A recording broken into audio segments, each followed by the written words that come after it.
ಎಲ್ಲ ದೇವರಿಗೂ ದೊಡ್ಡ ದೇವರು ಪರಮೇಶ್ವರ. ಪರಮೇಶ್ವರನ ಪ್ರತಿಮೆ ಈಶ್ವರ ಕಪಿಲೇಶ್ವರ. ಇದು ಕಪಿಲೇಶ್ವರ ದೇವಸ್ಥಾನ. ಇದನ್ನು ದಕ್ಷಿಣ ಕಾಶಿ ಅಂತೇಳಿ ಕರೀತಾ ಇದ್ದಾರೆ. ನಾನು ಕೂಡ ಈ ಬಾರಿ ಕುಂಭಮೇಳಕ್ಕೆ ಹೋಗಬೇಕು ಅಂತ ತೀರ್ಮಾನ ಮಾಡಿದ್ದೀನಿ. ನಾನು ನಮ್ಮ ಕುಟುಂಬ, ಅಲ್ಲಿ ಸರ್ಕಾರದವರು ಕೂಡ, ಅಲ್ಲಿ ಹಿರಿಯ ಮಂತ್ರಿಗಳು ಕೂಡ ಬಂದು ನನ್ನನ್ನು ಆಹ್ವಾನಿಸಿದ್ದಾರೆ, ಬಂದು ನನ್ನ ಕರೆದಿದ್ದಾರೆ. ನಾನು ಕುಟುಂಬ ಸಮೇತ ಹೋಗ್ತಾ ಇದ್ದೀವಿ. ಇನ್ನು ದಿನಾಂಕ ನಿಗದಿಯಾಗಿಲ್ಲ. ಒಬ್ಬೊಬ್ಬರು ನಮ್ಮ ನಂಬಿಕೆ ಇದು.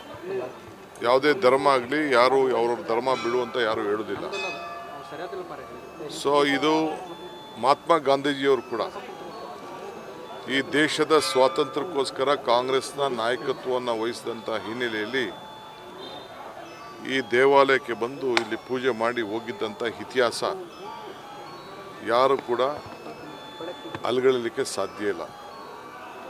ಅದೇ ರೀತಿ ಬಾಲಗಂಗಾಧರ ತಿಲಕ್ ಅವರು ಕೂಡ ಈ ದೇವಸ್ಥಾನಕ್ಕೆ ಬಂದಿದ್ದರು. ಸ್ವಾಮಿ ವಿವೇಕಾನಂದರವರು ಈ ಒಂದು ದೇವಸ್ಥಾನಕ್ಕೆ ಬಂದಿದ್ದರು. ಬಾಬಾ ಸಾಹೇಬ್ ಅಂಬೇಡ್ಕರ್ ಅವರು ಕೂಡ ಈ ದೇವಸ್ಥಾನಕ್ಕೆ ಬಂದಿದ್ದಂಥ ಇತಿಹಾಸ ನಾನು ಕೇಳ್ಪಟ್ಟೆ. ಸೊ ಇವತ್ತು ನಾವು ಕೂಡ ಈ ದೇಶಕ್ಕೆ ಒಂದು ಹೊಸ ಇತಿಹಾಸ ಸೃಷ್ಟಿ ಆಗಲಿ ಅಂತ ಹೇಳಿ ಸಂವಿಧಾನ ರಕ್ಷಣೆ ಆಗಬೇಕು. ಗಾಂಧೀಜಿಯವರ ಮತ್ತು ಬಾಬಾ ಸಾಹೇಬ್ ಅಂಬೇಡ್ಕರ್ ಅವರ ಆದರ್ಶಗಳು, ನೀತಿಗಳು, ಆಚಾರ ವಿಚಾರ ಇನ್ನು ಈ ದೇಶದಲ್ಲಿ ಉಳಿಬೇಕು ಅನ್ನೋ ದೃಷ್ಟಿಯಿಂದ ಒಂದು ದೊಡ್ಡ ಪ್ರಯತ್ನ ಹೆಜ್ಜೆ ಹಾಕಿದ್ದೇವೆ. ಈ ಹಿನ್ನೆಲೆಯಲ್ಲಿ ಈಶ್ವರನ